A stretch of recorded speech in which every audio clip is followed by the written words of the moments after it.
আসসালামু আলাইকুম সুপ্রিয় এসএসসি 2025 সালের শিক্ষার্থীবৃন্দ, তোমরা 17 তারিখ একটি আন্দোলনের নোটিশ তোমরা প্রকাশ করেছো। তাই আজকের ভিডিওটি তোমাদের জন্য অত্যন্ত গুরুত্বপূর্ণ। অবশ্যই তোমরা কথাগুলো মনোযোগ দিয়ে শুনবা এবং আমার কথাটা একটু বোঝার চেষ্টা করবা। আজকে কথা বলবো তোমাদের এই আন্দোলনটা কতটুকু যৌক্তিক, শিক্ষা বোর্ডের কাছে কিভাবে তোমার দাবিগুলা দিবা এবং তোমাদের এই দাবিগুলা শিক্ষা বোর্ড কিভাবে নিতে পারে, A to Z সবকিছু ধারণা তোমাদেরকে দিয়ে দিব যে একটি আন্দোলনের দাবি কিভাবে গ্রান্টেড করাতে হয়। তো আসুন কথা বলি। শুরু করার আগে অনেক স্টুডেন্টরা জানেই না যে এই আন্দোলনটা কারা করতেছে এবং কারা এই আন্দোলনের ডাক দিয়েছে। তাদের জন্য এই নোটিশটা আমরা একটু পড়ে শোনাতে চাই। জরুরি বিজ্ঞপ্তি। আন্দোলনকারী সকল শিক্ষার্থী ভাই ও বোনদের জানানো যাচ্ছে, আগে ঘোষিত 11, 14 এবং 16 তারিখের কর্মসূচি বাতিল করা হয়েছে। পরবর্তীতে আগামী 17 মে 2025 ইংরেজি রোজ শনিবার সকাল 11টায় আমরা শান্তিপূর্ণ আন্দোলনের ডাক দিচ্ছি। এই আন্দোলন সমস্ত ছাত্রছাত্রীদের ন্যায্য দাবি আদায়ের উদ্দেশ্যে আপনাদের সক্রিয় অংশগ্রহণ একান্ত কাম্য। আমাদের দুইটি মূল দাবি হলো, সাপ্লিমেন্টারি পরীক্ষার সুযোগ চালু করতে হবে, তাও আবার 2025 সাল থেকে। দ্বিতীয় নম্বর দাবি হচ্ছে এমসিকিউ এবং সিকিউ মিলিয়ে সম্মিলিতভাবে বিবেচনা করতে হবে। তোমাদের এই দাবি সম্পর্কে আমি পরবর্তীতে কিছু কথা বলবো, আগে তাদের নোটিশটা পুরোপুরি পড়ে নেই। বর্তমানে একটি সাধারণ ভুলের কারণে অনেক শিক্ষার্থীর একটি বছর নষ্ট হয়ে যাচ্ছে, যা মেনে নেওয়া যায় না। এই ব্যবস্থা চালু হয়ে ছাত্রছাত্রীরা আত্মবিশ্বাস নিয়ে তাদের স্বপ্ন পূরণের পথে এগিয়ে যেতে পারবে। আমাদের এই দাবি যুক্তিসঙ্গত এবং বাস্তব ভিত্তিক। তাই আমরা আশা করি শিক্ষা বোর্ড আমাদের দাবিগুলোর প্রতি সহানুভূতিশীল দৃষ্টিভঙ্গি নিয়ে যথাযথ পদক্ষেপ নেবে। চলুন একসাথে আওয়াজ তুলি, আমাদের অধিকার, আমাদের ভবিষ্যৎ, আমাদের স্বপ্ন বাঁচাতে। এবং স্থান দিয়েছে নির্ধারিত স্থান সম্ভবত শহীদ মিনার থেকে ঢাকা শিক্ষা বোর্ড পর্যন্ত। তারিখ দিয়েছে 17/5/2025 ইংরেজি, সময় সকাল 11টা। এটা ছিল তাদের প্রকাশ করা নোটিশ। নোটিশটি মূলত প্রকাশ করে কয়েকজন এসএসসি ব্যাচের শিক্ষার্থী এবং সেই নোটিশটা সমর্থন করে পুরো বাংলাদেশের লক্ষ লক্ষ স্টুডেন্ট। এবার কথা বলবো তোমাদের প্রকাশ করা এই নোটিশটা সম্পর্কে।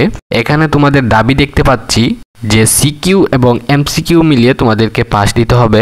এই যে এমসিকিউ এবং সিকিউ মিলিয়ে পাস দেয়া, সেই নিয়মটা কিন্তু বাংলাদেশে উপস্থিত ছিল কয়েক বছর আগে, কিন্তু পরবর্তী সময়ে যখন আপডেট হয় তখন সিকিউ এবং এমসিকিউ আলাদা করে দেওয়া হয়। এমসিকিউ এর পাস মার্ক দেওয়া হয় 10-এর মধ্যে 9 পেলেও ফেল দেওয়া হয়, এবং সিকিউতে 33, যেখানে গ্রেস মার্ক থাকে 5, মানে 33 থেকে কম পেলেও শিক্ষকরা চাইলে 5 মার্ক এড করে পাস দিতে পারবে।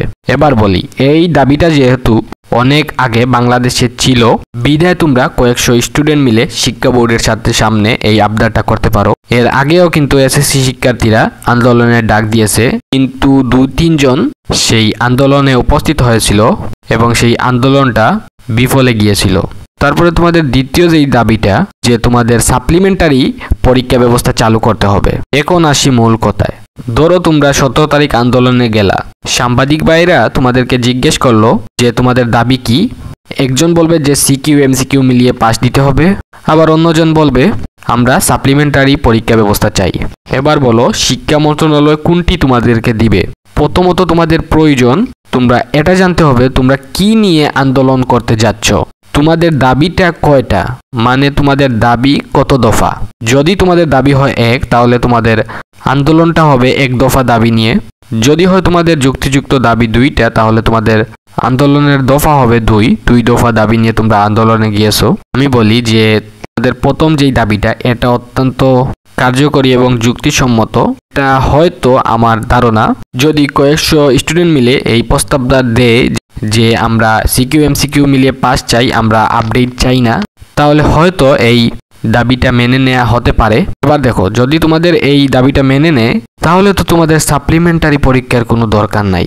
আমি জানি আমার ভিডিওটা তোমরা যারা দেখতেছো তোমরা এতটাও গাধা নয় যে তোমরা সিকিউ এমসিকিউ মিলিয়েও কিন্তু 33 পাবা না।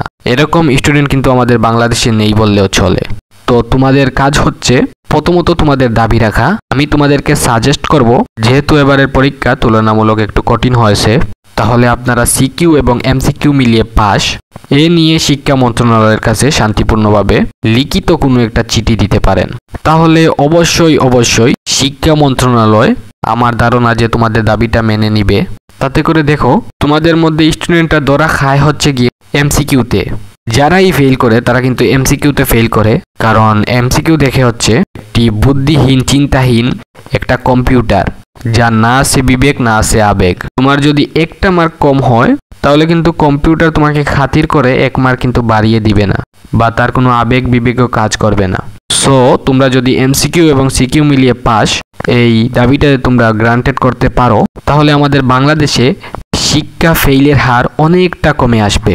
তাই বলবো তোমরা যদি আন্দোলনে নামো তাহলে তোমাদের দাবি দবা এবং মিডিয়ার সামনে কিভাবে কথা বলবা, তোমাদের দাবিগুলো উপস্থাপন করবা, সেটা ঠিক করে কিন্তু আন্দোলনে নামা উচিত। তো তোমাদের প্রত্যেকটা ন্যায় কাজে তোমাদের ভাই তোমাদের সাথে থাকবে। এসএসসি 2025 নিয়ে যেমন ধরো তোমাদের রেজাল্ট, তোমাদের কলেজ ভর্তি, ডাব যা কিছু আপডেট আছে সব কিছু কিন্তু রিফাত দেওয়ান একাডেমিতে আপডেট করা হবে। তাই তোমরা অবশ্যই রিফাত দেওয়ান একাডেমি সাবস্ক্রাইব করে আমাদের সাথে যুক্ত থেকো।